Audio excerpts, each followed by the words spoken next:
I would like to thank the president of the Greek National Tourism Organization, Ms. Angela Gerekou, and Professor Dimitrios Buhalis, who has been a reloader for a couple of years now, supporting the initiatives of our organization. And he's a professor at the Bournemouth University. He has represented his institution at the World Travel Organization.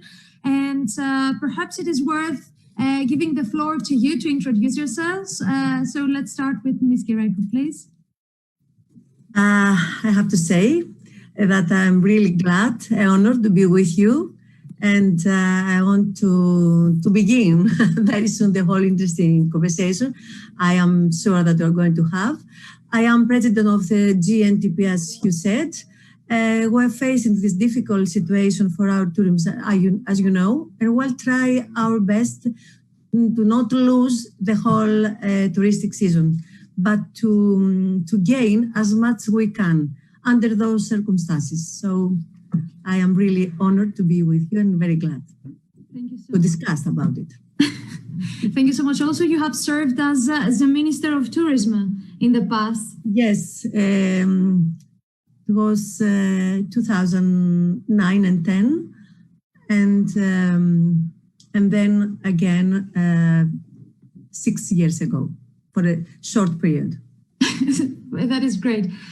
Professor Buhalis, would you like to introduce yourself and share a few things about your experience? Well, thank you for the invitation. I've been in tourism for about 35 years. I'm serving tourism, and I've done everything from waiter all the way to working very closely with the United Nations World Tourism Organization, assisting countries and ministers and chief executives to manage their competitiveness and their strategy. Normally, I'm working with smart tourism and technology, and I'm working on how we can improve performance and how we can maximize competitiveness. But for the last two and a half months, I'm doing coronavirus only, almost, and I'm doing something new that we call real-time resilience. And real-time resilience is really enabling us to take organizations to the next stage. But we'll have the opportunity to discuss about these things.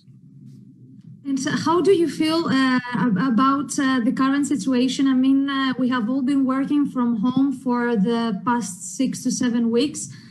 Do you have any habits that have been developed this period of time and you would like to keep them for the near future? Angela? For me? The positive side of this dramatic situation in any way. So I really like the management of my time, work time from home. It was very flexible, let's say. I stay between work and family, and my daughter has not complained about it at all. I had the opportunity to wake up very early and do my 30 minutes of quick walking and then work from home. And my mind was accelerate and very clear. So, okay, this is almost the positive side, but obviously we take this positive side. We won't, but I have to confess that I really like to choose from my own which day, from how and where I can choose my work to make it from home or my office. And really, the human contact is something really very important. But now for this period, let's stuck to this positive side and work on it. Of course. Mr. Buhalis, have you developed any new habits? I just wear my pajamas when I'm working. I like to keep that for later on, but I don't think it's going to happen. Since this thing happened, I've gone to control room and I'm working very intensively using 3 or 4 screens, picking up information from wherever it's happening, wherever. I speak to so many different people every day from all over the world, and we're trying to find out how to best react to what's coming our way. I work 18 hours a day, and it's crazy because I don't speak to anybody. I'm just concentrating. I'm speaking to everybody and to nobody because I'm concentrating on everything that's happening from around the globe. So I just want this to be over so I can get on a plane. I was supposed to be in China this time of the year and spending some time in Tanzania and enjoying life with colleagues there, working on a couple of new projects, but that has to go to wait. Of course, for everyone. Thank you so much. I mean, it's good to see that everyone is developing new habits and perhaps things that we will potentially like to keep after this quarantine and when we return back to normal. So let's start with the hottest question of that everyone is concerned about, Ms. Gerekou. What are your forecasts for the tourism this year in Greece for this season? We watched yesterday the European Commission announcements about these new guidelines. What are your thoughts around this? So, permit me. Okay, I want to be as short as I can, but it's not so easy. So, let's say that the forecasts are continuously being revised. We were expected to have the most fabulous season ever this summer, more than last year's record numbers. And you see how everything's changed. So, and for the first time, maybe for the whole planet, the industry of tourism, we understand everyone that is one of the most important era from the whole financial planet economy and everything. So I must say that Greece's GPT is almost 25%. You can imagine even more if you keep in mind everything is around. So we are a country that depended on tourism a lot. So you can see how dependent we are from this sector.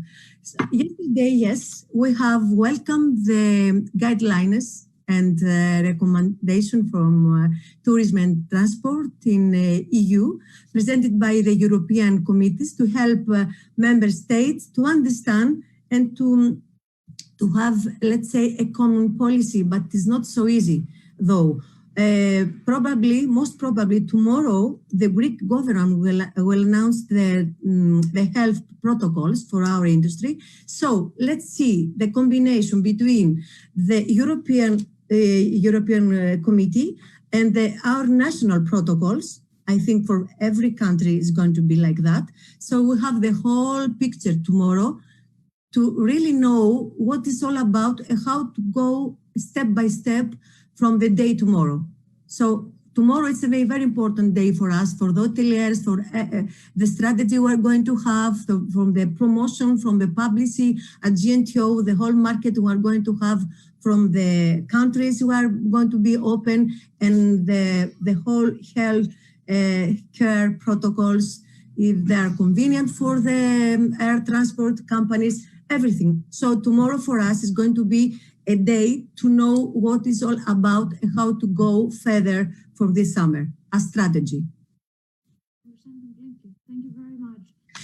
So if you wanted to add something, if I can do it, as we have already, we lost the half of the season. I mean, the first 3 months, even more, we lost it. So we have the clients with bookings later in the season and have, let's say, approach, wait and see. That is not bad. It's good, let's say, but also it is not safe enough to say numbers about it. How is going to be the final numbers, depending from this kind of visitors.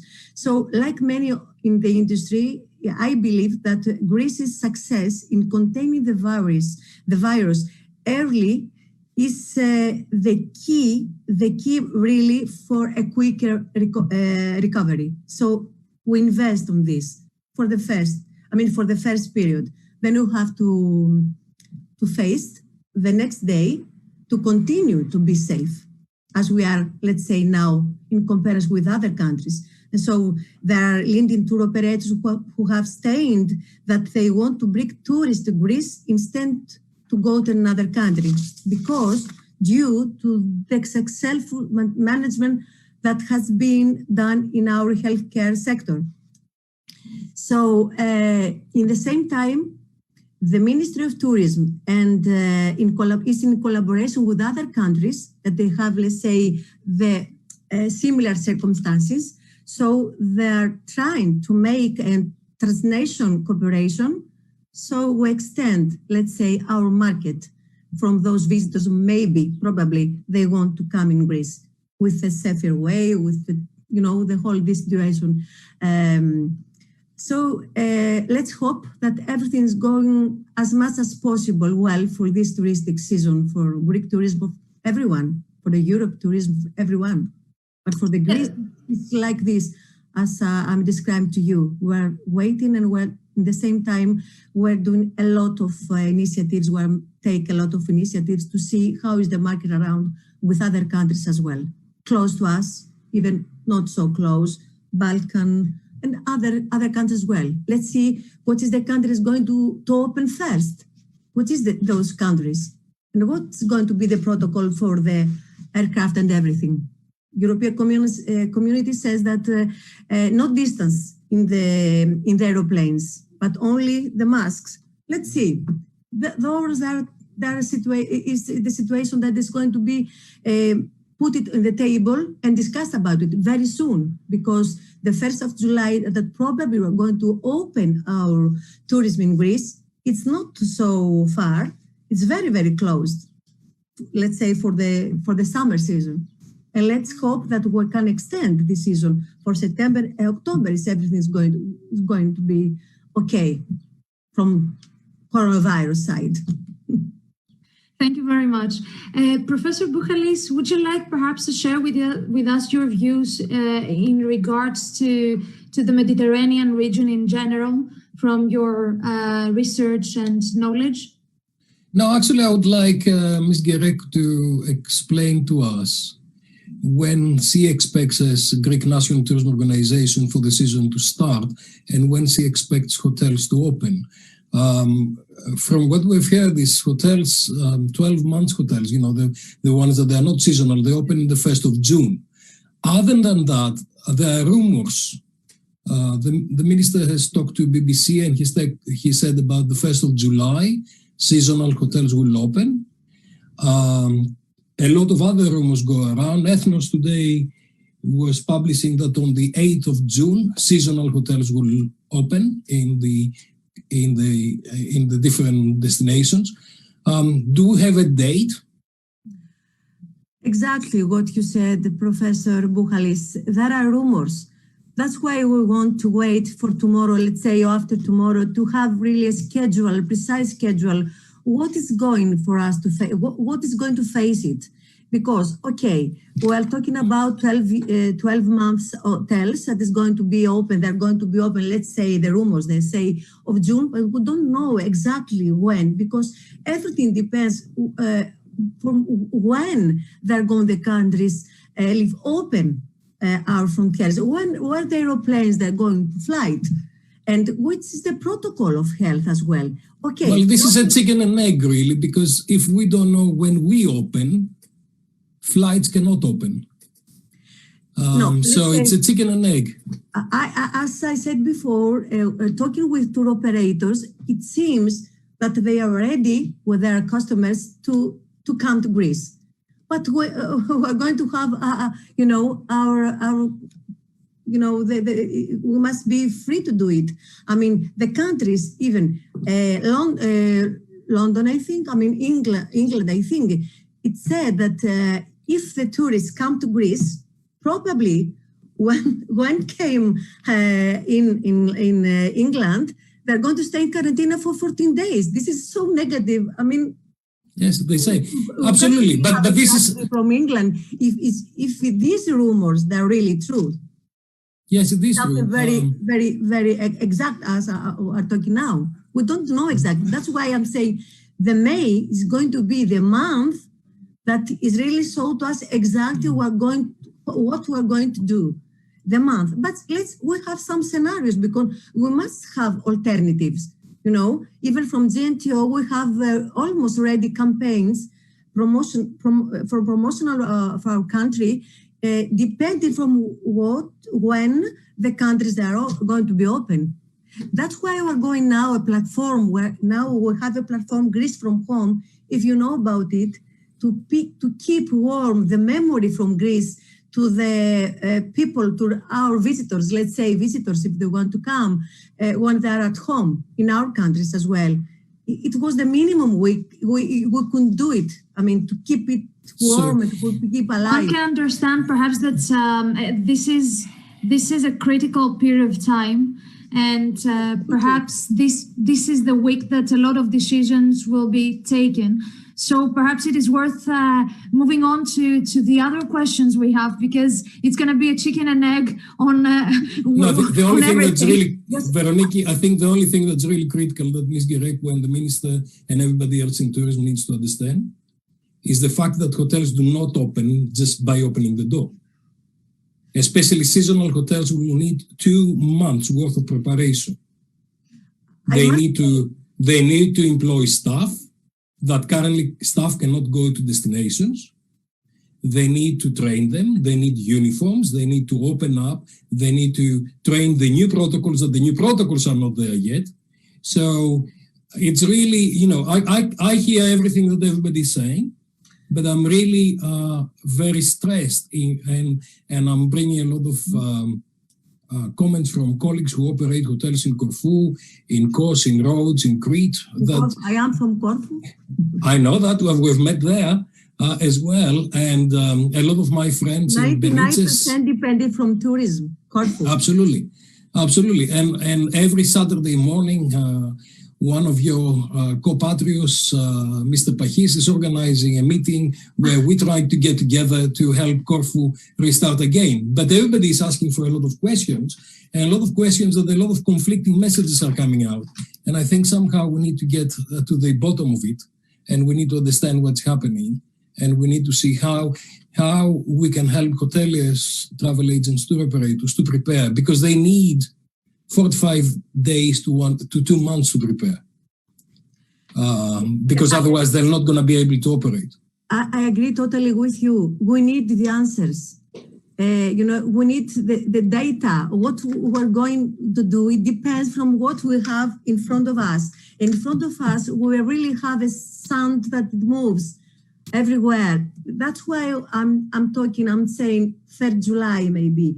I mean, in order to this period, from this moment, tomorrow, after tomorrow, and the whole June, because I don't know if the 20 months hotels, they're going to be open for June, but actually don't lose the whole period of tourism as much as we can, and to support, and our government support even financially the employers, the entrepreneurs, and everything has to do with the touristic economy as much as possible, because you can understand it's for the first time we face this so weird and so difficult situation. So let's keep together, because our hoteliers, they're really they want so much to help the Greek tourism and the employers. And of course they do. They've got to operate and they've got to make some money. They've got to pay their employees. Absolutely.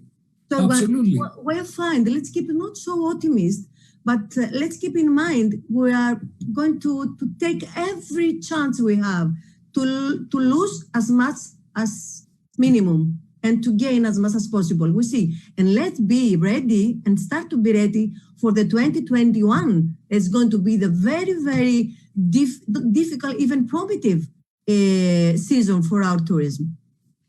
You're giving me the opportunity. 21, but we must be ready from 22 for 21. So we have a lot to discuss, and we need the answers. Okay, let's stop here because the issue is so big. Yeah, this is the question that will never stop. But thank you so much, because you're giving me the opportunity to move on to the next question, perhaps, which is focusing into the effects of this pandemic. Tourism sector has been affected tremendously, and not only in Greece but also the Mediterranean. So, do you think that there is a chance for the tourism sector to move, especially for Greece, to move towards the sustainability path? I mean, we see this trend as an organization working with startups. we would like to see from your view, representing the GNTO and then Professor Buhalis, if there are any initiatives taken from the government's perspective. My response is absolutely yes. It is the best opportunity for sustainable Greek tourism to emerge after COVID-19 crisis. It's not so easy, what I'm saying, but it's the big opportunity. As you may know, we have already signed with the Global Sustainable Tourism Council to educate, first of all, and transform the people of the tourism industry and adapt more sustainable strategies, let's say, that is the new future in the tourism era. So during the lockdown, I must say that we were being trained as much as possible. Also, we collect data. It's very important through this and all under the euphoria prism. It could talk about the need for certification based on international standards at all levels, always taking advantage of technology and digital transformation. But I must say something. Talking about the technology that all of us, I think, we agree that we need it. We have to invest on this and to support and to expand. I must say something because this technology is going to be and to help the whole sustainable kind of strategy wisely. Okay, I must say that I have to add before this because GNTO, it's a very historical national Greek organization, over 70 years old. So a lot of experience, a lot of road it has to do. So we want the GNTO in the coming years, it must be the most important factor as, let's say, as a gateway for information for individual destination, professionals, association, observatories, universities, a real, let's say, networking, human networking. I'm talking about GNTO. So the digital transformation, because I'm going to connect the strategy for sustainable tourism with the digital transformation, I think we are going to do a very great job and taking this opportunity for this dramatic period we are passing through. But I have to say, even if we succeed with these technological innovations, we still need to change our approach to travel as individuals, just as the planet seems to have take a big, let's say, deep breath during the lockdown. We're also being offered an opportunity for, let's say, introspection.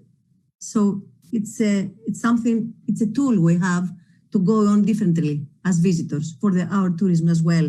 So the coronavirus pandemic has forced us to see how interconnected the people, systems, organizations in our world are. So while this revelation has been devastating in terms of how quickly the virus has spread globally, it's also shown us how we are able to unite and act as, let's say, individuals, but for the collective good, with ethical codes in everywhere. And sustainability has these ethical codes that we need even for our tourism area.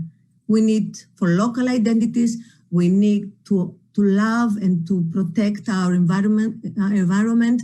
We need to understand the travelers to us to understand why they choose our country, why they choose to go to Kalamata, to Creta, to Rhodes, to Corfu, to Delphi, to everywhere. So we prefer that. I will not be sad if I'm seeing the numbers to go down as numbers, but instead to go up as quality of tourism, as a new destination, a new narrative that has to make with sustainability, of course. And our country, Greece, has all the abilities, all the tools to go very well in this destination. I think it's the next day for our tourism, for my personal opinion as well, first of all. that is the key, the new narrative we're going to build. Just before I move to Professor Buhalis, I would like to let you all know that you can submit your questions on the chat. And because the time is limited, we can choose a couple or three, it depends on the time, and address them to our guests. Professor Buhalis, your turn. There are some benefits of being in an area for 35 years. I've seen something like 25 ministers or deputy ministers, whatever they are. And all of these ministers have always promised sustainability. And sustainability is one of these nice things that we say, and everybody agrees to it, that we need to be sustainable, right? And Ms. Gerekou was a minister 10 years ago. And again, you know, everybody's agreeing to that, but actually we don't do it. We do exactly the opposite. And if you see what we've... No, okay. It was valid. Because what he said, our professor? Yes, I said that I've seen about 25 ministers of tourism over the years. And every single tourism minister is talking about sustainability, but then we count success with the numbers of people who are coming. And at the same time, we've got the financial system which is supporting investment in new developments, and it's supporting a whole range of unsustainable practices. I was just listening a few days ago, Betty Hadjinikolaou, who was the president of the Greek National Tourism Organization just before you. And also I know Betty from 35 years when she was the director of planning. And she was talking about all the new initiatives that actually are not sustainable. We really need to look back to what we mean sustainable. Yes. Do we mean reducing the number of tourists that we are accepting to the country? And if we do that, how are we going to do that? Are we going to take stock out? Are we going to demolish hotels? There's only one example in the world that has happened. 2 hotels have been demolished in Calvia in the 1990s.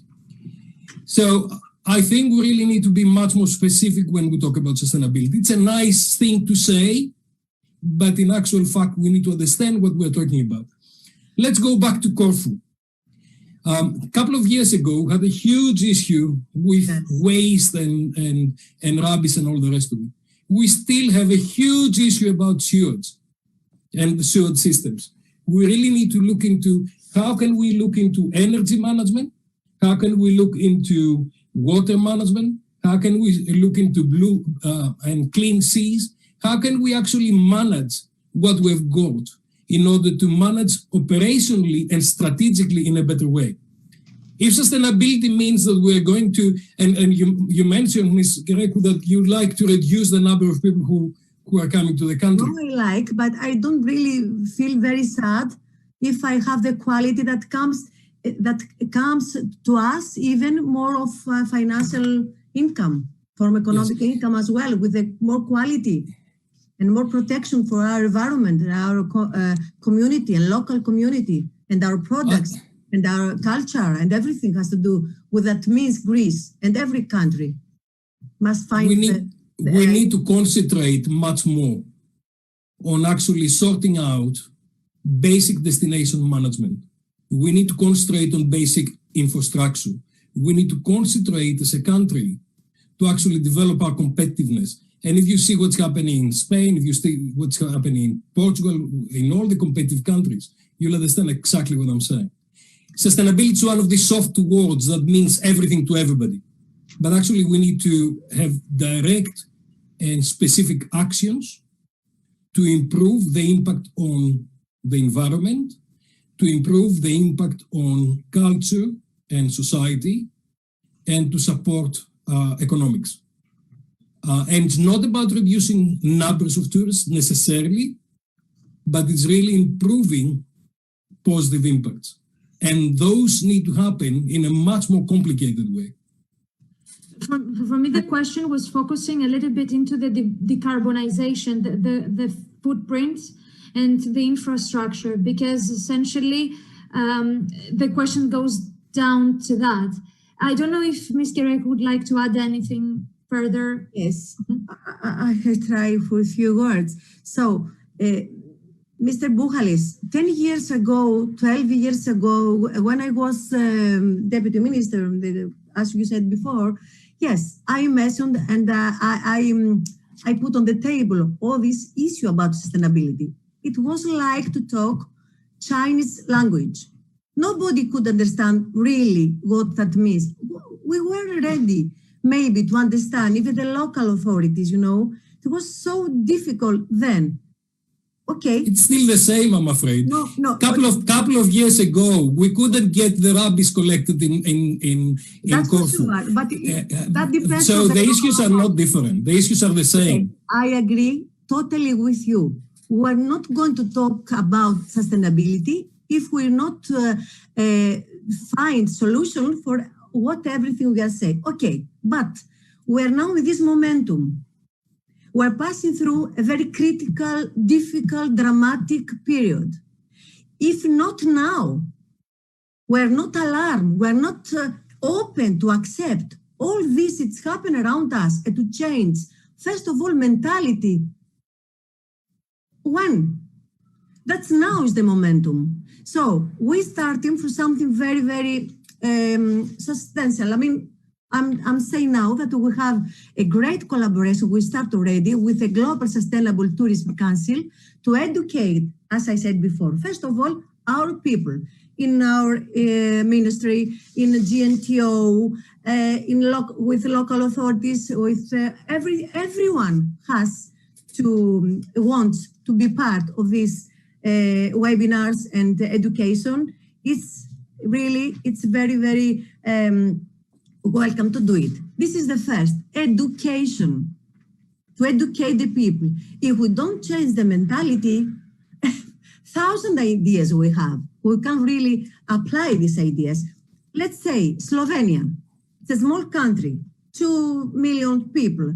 We had the opportunity 3 days ago, 4 days ago, I don't remember exactly, 1 week maybe ago, that we saw this example. Slovenia, from 10 years, is working with a very, very, even with World Sustainable Council, with other very, very important council all around the world about sustainability. It is the country that now is almost 80% that the tourism of this country is sustainable. Of course it has, and has been doing it for the last 15 years. Let's take this example. Maybe we can start for the region of Macedonia, for the region of Peloponnese, not all around the Greece. Maybe let's take an example. Let's work and collaborate with the mayors, with other people of local authority, and let's create a pilot. No? Absolutely. We need to do a whole range of things. Must start. We need to do a whole range of things to raise the competitiveness of the country. Yes. And we need very specific actions. Yes. That they are supported by professionals who understand exactly what they are talking about, and they are bringing specific actions to bring forward the industry both at the micro and the macro level. Yes. And I think Slovenia that you mentioned, because I know very well Slovenia, has been working on this for more than 20 years. But maybe you are right. And they use very specific methodologies to actually invest and develop. My issue with those people who are talking about sustainability is that they are talking in a very abstract way that never actually anything happens. And I think it's about time that we move forward into competitiveness, and sustainability is part of competitiveness that brings together technology, brings together professionalism, it brings together education, training, and all the rest of it. And we really need to move forward on a professional way of tourism. And let me say something else. Every time a government changes or a minister changes, the whole structure of tourism in Greece changes. I think it's about time that we bring in some professionals who understand what they are doing, and they take that on a long term, and they look after the competitiveness of the industry on the long term, because we cannot stay behind anymore. And it's not a matter of public relations that what we get out and we say, but it's a matter of digging in and going to Kavos in Corfu and looking to specific areas to understand what is happening, why it's happening, and how we can address it. It was a mistake, anyway, from many, many years ago. But we can agree that we need really a methodology. We're talking about methodology, specific methodology. We decide which is going to be the methodology that is going to bring us to this goal we want. To be more and more sustainable using this methodology. We're not going astral way to talking about romantically about sustainability. I agree totally with you. And let's make a proposal. We're GNTO with all the people inside that, with very experts as well, a lot of experience. But we don't have really a digital transformation as we need. That's my proposal. It was to the Minister of Tourism and the Minister of Mr. Gerekou, that we need really a transformation, a digital transformation, the whole GNTO and the Ministry of Tourism, because we want to support all these changements we're going to face it. And let's give to you a proposal maybe. We need person like you, other professors, other experts on tourism. So let's collaborate together to pick up, as I said before, a pilot as a place we want, and let's together try to make this example very, very, realistic. I hope so. As far as technology and digital is concerned, the Greek National Tourism Organization has been doing extremely well. Yeah. You have got some excellent people there. I'll mention Eleftheria Fili, who is Yes. I'm working closely with Eleftheria, and I've been supporting her. And when Ms. Varela was there before, to support them, especially going through the very difficult times. Yes. When all the information that was going out of Greece was all the troubles and the fires in Syntagma Square. These guys have been doing an incredible job. There are only 2 or 3 people in this very small department, and they are holding the image of Greece in a fantastic way. So you've got excellent people. Yes, I know very well.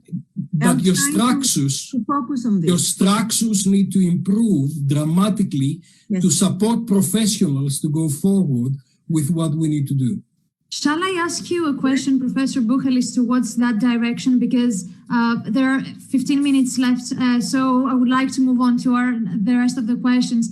Because you bring that hat with the international expertise as a world expert, and with your capacity previously to the WTO, I would like to ask you if there are any best practices that come to your mind from Southeast Asia or Central Asia that have been handling the virus a few months ago, and now they're launching activities related to tourism. Some examples, 1 or 2 perhaps, you would like to share with us?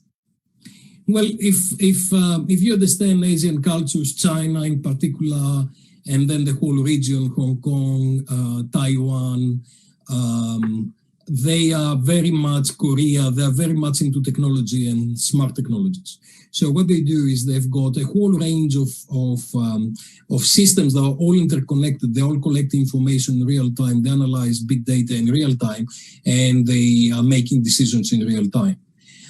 Having said that, in many of these countries, privacy is not an issue, because there are different kind of mindsets where governments have got much more power than in a lot of European countries.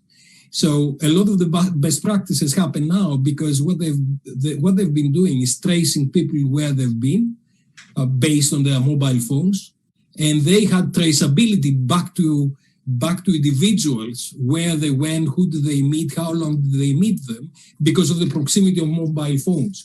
And that way they could really reach people who have been close to coronavirus sufferers and isolate them very quickly. What has happened in China, and I don't believe the Chinese numbers, but what has happened in China is they enforce the quarantine much, much more heavily than a lot of European countries could ever imagine. And that is some of the things that they were doing. I think some of the latest technologies that are coming from the region, you need to understand the people in the region. The people in Asia, they trust their governments, they believe their governments, and they obey their governments. I've been watching Greece very closely. I was in Greece up to middle of March. Then I came back to the UK. And I was watching how the Greeks were behaving, which most of the Greeks were behaving fantastically well. But then I was just sharing the agony of Mr. Kardalias every day on what he was trying to do and to make sure that people were going in and people were just questioning, oh, why should I? And we see now every time that something is happening, like in Larissa now, with the people that they went to the funeral and immediately a whole community is infected really badly. There are a lot of, because I know that you have got a lot of startups in your group. There are a lot of applications that are now coming forward. One is being piloted in the World Tourism Organization in Spain, where it really and it's a friend of mine, Antonio, who is leading that, and they are looking to the medical history and the medical record of individuals and all the individuals that they cohabit for a short period of time when they're traveling. And they are looking to where have they gone, how long did they stay there? Did they go to the coffee place before getting on the plane? Where did they start on the plane? Where did they went afterwards, and all the rest of it. So what they do is they track the whole flow, tourism flow, to make sure that they find out what's happening with those individuals. I think coronavirus will actually give us a little bit of trouble.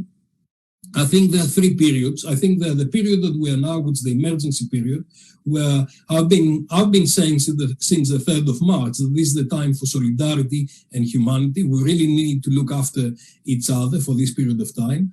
Then we're going to go to the next stage, which is the stage immediate after. And this is where we need to reopen very carefully, but also to bring resources back to the communities that they need them.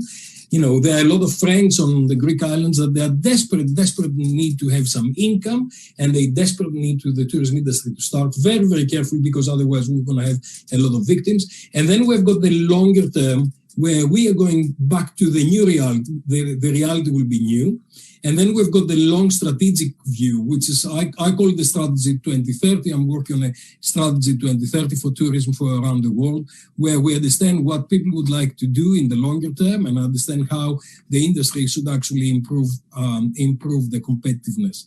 Technology and smart systems will be absolutely critical on that, because they'll enable us to operate in much more competitive conditions, and will bring ecosystems together to operate together in a much more strategic way.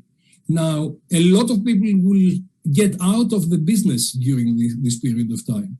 And those people who are not competitive will inevitably get out of business. And to be perfectly honest with you, that may not be a bad idea, because in a way we'll bring competitiveness back to the ecosystem, and we'll bring an ecosystem that's modern, that is future-proof, and will be able to operate in the new era. Thank you. Perhaps I would like to ask in this regard, taking this opportunity, and ask Ms. Gerekou if, according to your thoughts within the GNTO, you believe that there are startup initiatives and technologies that can benefit the industry from perhaps making it a bit more efficient within the hotels and travel sector? You're muted. Let's unmute you. Can you unmute yourself? Because for some reason I can.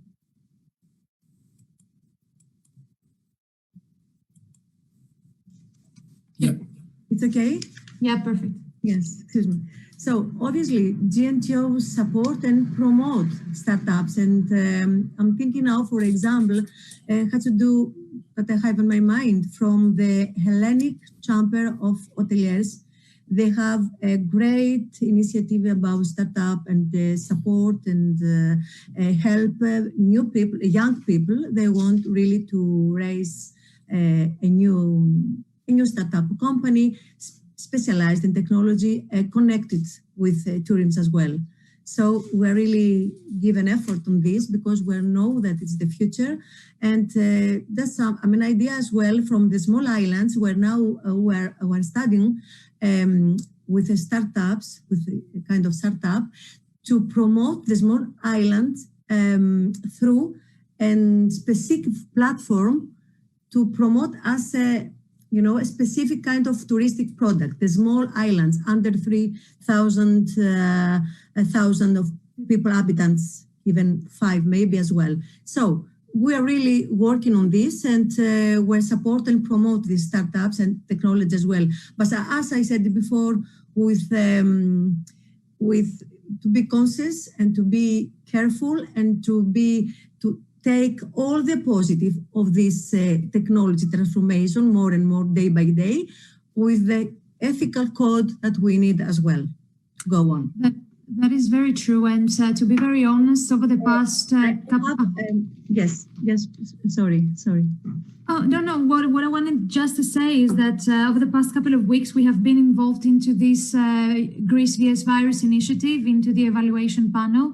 And we've seen some great, not only startups, but also SMEs, technology SMEs that can support the health system become more technologically advanced. And the tourism sector is one that can benefit a lot from that as well. The hoteliers, the whole system of tourism must be very benefit from this. If allowed me to add something what Mr. Professor said before, talking about the privacy. For me, the privacy is an issue. And I have to say that we have to be really careful with our personal data. And let's add that China is a lot of different country that Europe and my country as well, Greece. So everything has to do, China is a military country. We don't want this happen in Greece. We must be very careful about this personal data and the privacy in general. You have to balance the things. And as the ancient Greeks said before, we have to have a measure and harmony on this decision we are faced to take it. So if we have a lot of let's say elements we don't know, and every day we have new elements. We have a lot of information all around for very great scientists, but none of them, all of them, they have the same ideas. They have the same statements. So we have to be alarmed. We have to be informed well, as much as possible. We have a critical mind. We have this critical mind. So we have to be very careful and decide for our best, not only for us, for the community all around, the global community. So I have to say even something to the professor that we need here in Greece, let's say a specialist in sustainability, going again to sustainability. So as much we have as a specialist in sustainability to our country, we have already, but we need more. So education, more specialists, and we're going forward very soon, even under and through this critical, dramatic situation. Let's take it, as I said before, like an opportunity. There is no other way then. There is no other way. We don't have every other option, We have dedicated to succeed. We must succeed. Step by step. Of course, and there is we don't have enough time for taking all of these questions. Perhaps it is worth taking a couple, one for you and one for Professor Buhalis before we resume. I would like to perhaps ask you in regards to one question related to something excited, which is the glamping. Yes. It's a term that many people may be familiar, may not be familiar, but in Greece, it's something that we could apply. It's a new form of tourism, bringing people closer to the nature. So Emma, who is running a business in this sector, is asking... I know very well, Emma. It's an excellent professional. Fantastic. So she's watching us now. So her question is related to that. She's asking, do you think that we will be in a position in the near future to use this form of upscale nature tourism to bring tourism revenues at all regions of Greece? If we want to combine the protection of the nature and the really extraordinary, beautiful places in our country, in the same time, the tourism in this kind of form, we have really to create a methodology as well, a strategy as well, as we said before. And yes, with Emma, we discussed a lot, and I'm really totally agree in this direction. Obviously, it has to do even with the quality in tourism, as we said before. And the tourists, they come from climbing, let's say, it's not that they have a lot of money, but they have specific ideas about what that means: hospitality, protection of nature, taste the local products and beauty and stories and storytelling and everything as a unique experience. Yes, we need it in Greece. We have to work on this, and we have to combine it with our strategy about the sustainability and over the other direction I mentioned before, for the new day, for the new narration we need. High quality, and I think Greece is ready to accept and to embrace this kind of tourist as well. So that is the key points we keep: the high quality and the new narrative, perhaps. Yes. And let's put it all together. Thank you so much. Professor Buhalis, there's an interesting question. We have seen over the past few years that there has been a trend towards smaller hotels, a bit more personalized experiences for customers, for tourists, for travelers. There's a question that says, do you believe that large shopping malls that people are trying to avoid or massive hotels are a thing of the past? Do you think that the individual personalized tourism is the current and future thing? You're muted, Professor.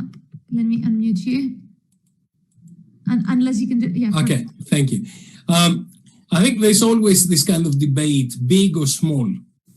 And a lot of people are saying big is bad and small is beautiful. And it can be, but it's not necessarily the case.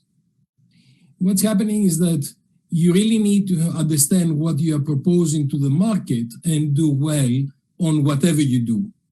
So it may be big and mass, that is operated in the best possible way, in a sustainable way, that in a way that meets the needs of the customers. The fact that a lot of us like boutique hotels and small operations does not mean that the whole country or the whole destination will go that way. So in classic strategy, you either have high volume, low profit margin, or low volume, high profit margin. The question is then, do you have enough customers that they are going to go to a place like Aman Hotels or Aman, what we call the one in Kranidi, the Aman... Amanzoe. The Amanzoe. Do have, Greece has got Amanzoe, but Greece has got resorts that they take 1,600 guests and they are serving them in the best possible way. Both products have got different markets, and both products can be competitive and can be sustainable and can be useful. It's a matter of strategy, what you are going to. But the reality is that we don't have the infrastructure for a very, very high quality tourism. We've got a very high quality country with a very low quality infrastructure. And until you have got harmony between those things, it's quite complicated. For those of us who have been to Mykonos or Santorini, where people are paying 600 euros per night in a hotel, or 1,000 euros per night in a hotel, and then they've got to go to the airport and see those kind of conditions, they understand exactly what I'm talking about. The trick is not to be big or small. That is not what it's about. the trick is to be good on anything that you strategically decide to do, and then to support it strategically in order to make sure that you've got the right kind of impact. And a lot of people are kind of blinded by the fact of what they like. I like a small scale, I like, boutique, I like personalized service. And then I'm thinking that the whole market likes that and can afford it. That's wrong. What you need to do is you need to understand what the strategy is and to support the strategy where you decide to do it. And there's another element of that, which is really the resources. What resource do you have on each place? What constraints, environmental constraints you have got in each place, which actually determine what kind of development strategy and planning you need to put into place. So all those things need to be on harmony in order to be competitive. May I make a question to the professor, please? Yeah. I would like to give to me your opinion about the carrying capacity, because all you said before, I totally agree, that has to do with the carrying capacity of each place. Because absolutely, we're talking about over-tourism. We're talking about, we don't really know what is the carrying capacity of each place, just to build up infrastructure, and everything has to do with our product. This is something that is missing very, very much from our country. You know who is the top expert in carrying capacity in the world? Haris Kokosis, who used to be the president of the Greek National Tourism Organization. Now he's working for the whole subject with the ministries. Haris Kokosis is excellent. But you were asking for experts in sustainability. This is not my area. But Haris is my colleague in the University of Thessaly, and he's actually the expert on this. So carrying capacity is actually a subjective term, because the carrying capacity for me and the carrying capacity for you and the carrying capacity for the Japanese and the carrying capacity for the Chinese is very different. But once we kind of agree what it is for each place, we actually operate it. And I'll give you an example again from Corfu, because I've worked a lot in Corfu. I used to work in Sandy Hotel in Agios Georgios. I had 1,600 guests in that hotel. It was very sustainable. It worked really, really well. It confined a lot of people in one specific resort. And these people really wanted that type of holiday. This is very different from Amanzoe that has got 25 rooms or so. So we really need to understand how we can operate at different. First of all, we need to decide what we need to do. Now, there are a lot of mistakes that have happened in the Greek tourism industry for the last 40 years that we cannot go back. Yes. So once we start going, because I don't expect that any Greek government will come along and say, look, I'm going to demolish 6 hotels here and we'll start again from the beginning.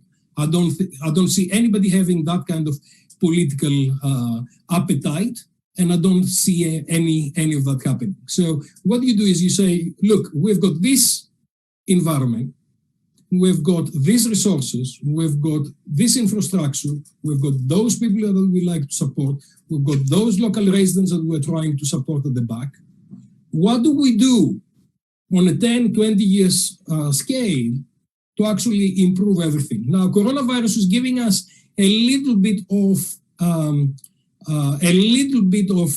opportunity to look into those things. Mm-hmm. My next meeting later on is about the Northern Aegean Islands. The impact of tourism in Corfu, in Rhodes, is very different from the impact of tourism to Limnos, to Mytilene, to Chios. Yes. So we need to understand each place and its range of resources we've got, the local capacity, what the local people like and what they would afford, and how they would like to develop their place and actually develop properly. Now, over the years, we've made mistakes. 80% of the GDP of Corfu depends on tourism. This is far too much. Even more. The problem is, of course, that there are no other industries that Corfu can actually achieve competitive advantage. There are very little other industries that most of the islands can actually deal with. And this is where we need to go back to planning. This is where we need to go back to strategy, and this is where we need to look into sustainability. And we need to be very to have specific context, specific solutions that they address the needs of the local people, the needs of the resources that we have got locally, the market segments, which market segments you attract, and develop a whole range of new opportunities based on what's happening. I see a question that's coming to me from Neos Kronos, which says the healthcare management issue. And I think this is really, really critical in terms of, I'm not sure what's the plan of the Greek government, but if I were to advise them, I wouldn't open the whole country to all tourists. It's probably going to be, I would look into the health infrastructure first. Yes. And I don't know how many intensive care beds we have in Corfu. I know in Crete there are about 60 to 65. I checked it yesterday. So depending on, and do you have the same, what capacity have you got in Naxos? What capacity have you got in Paros? What capacity have you got in Mykonos? Even Corfu, you don't have a reference hospital. You really need to take people to Yanina. We need to have reference hospital. Absolutely, we must. So we had 3 months of preparation time, because I started shouting from the 3rd of March. The Greek government keeps saying that we are ready. I'm questioning, not because I would like to question the Greek government, but because I'm really anxious to see if we will be able to deal with real cases of coronavirus on various places, and how those things are going to influence the health of the local people, and how many people are going to die at the end. Because at the end of the day, it's a matter of statistics, how many people will be affected and how many people are going to be to need hospitals, and how many people will need to have intensive care, and how many people will actually die from the disease. So I think Neos is absolutely right to raise that, because the health capacity of each place will need to determine what Mr. Kardalias and Mr. Tsiodras should actually allow in terms of tourism activity in each particular location. Because otherwise, a lot of the problems, we will face them in front of us if we are not able to actually deal with cases as and where those happen. Thank you so much. I don't know if Ms. Gerekou, you have anything to add, because I know the time has passed and you all have other engagements. Okay, so let's say, because before we're talking about carrying capacity, but we must know, obviously, that we don't have yet, and hopefully we are going to have it, thanks God, in a few months, in a way that Haris Kokos is in this committee inside, is working on this, but are talking about land use planning. If we don't have land use planning, how we can work on this specifically for each place, each island, each, land to everywhere. Absolutely. So, and Harry started it when he was sitting in your chair. I worked with him years ago. Now he's in this committee inside, and he's working. And very soon, hopefully, we're going to have it. So we're going to have an asset on our hands, and we're going to work on this, and then to build up everything you said as well, Professor. Because I really agree. But let's think a little bit positive in a way that we have to be alarmed. We have to put on the table all the dangerous things we're facing now, and to work as much as possible, because we don't have the luxury to lose this summer totally, let's say. But absolutely. But we need to be very, very careful, because if we don't lose the way that you mentioned, you can lose it in a different way. So yes. we really need to be very, very careful. We really need to be very alarmed. We need to do everything that we should have done a month or a month and a half ago, and we need to move forward in a very, very careful way, not with political lobbies and with different kind of interest, financial interest, but getting the the health of ourselves, the businesses, the employees, and the customers first, and to take all the precautions to actually do them. So the protocols need to go out immediately. Central training processes need to go out immediately. Health structures need to be developed immediately. And all of those things, that I guess they need to operate before we go out and say, look, we're open for business. Because a lot of people will actually wait for us to do that before they can send us customers. Yes, agree. But let's add in this agenda, the total agenda, even, I'm going a little bit far away from what you said before, I agree totally. So let's hope that tomorrow even we are going to hear from our government the rules, the protocols and everything, and what is going to happen. Because at the end, I'm the president of GNTO, I'm not the government, but I have to say a few ideas and put on the table.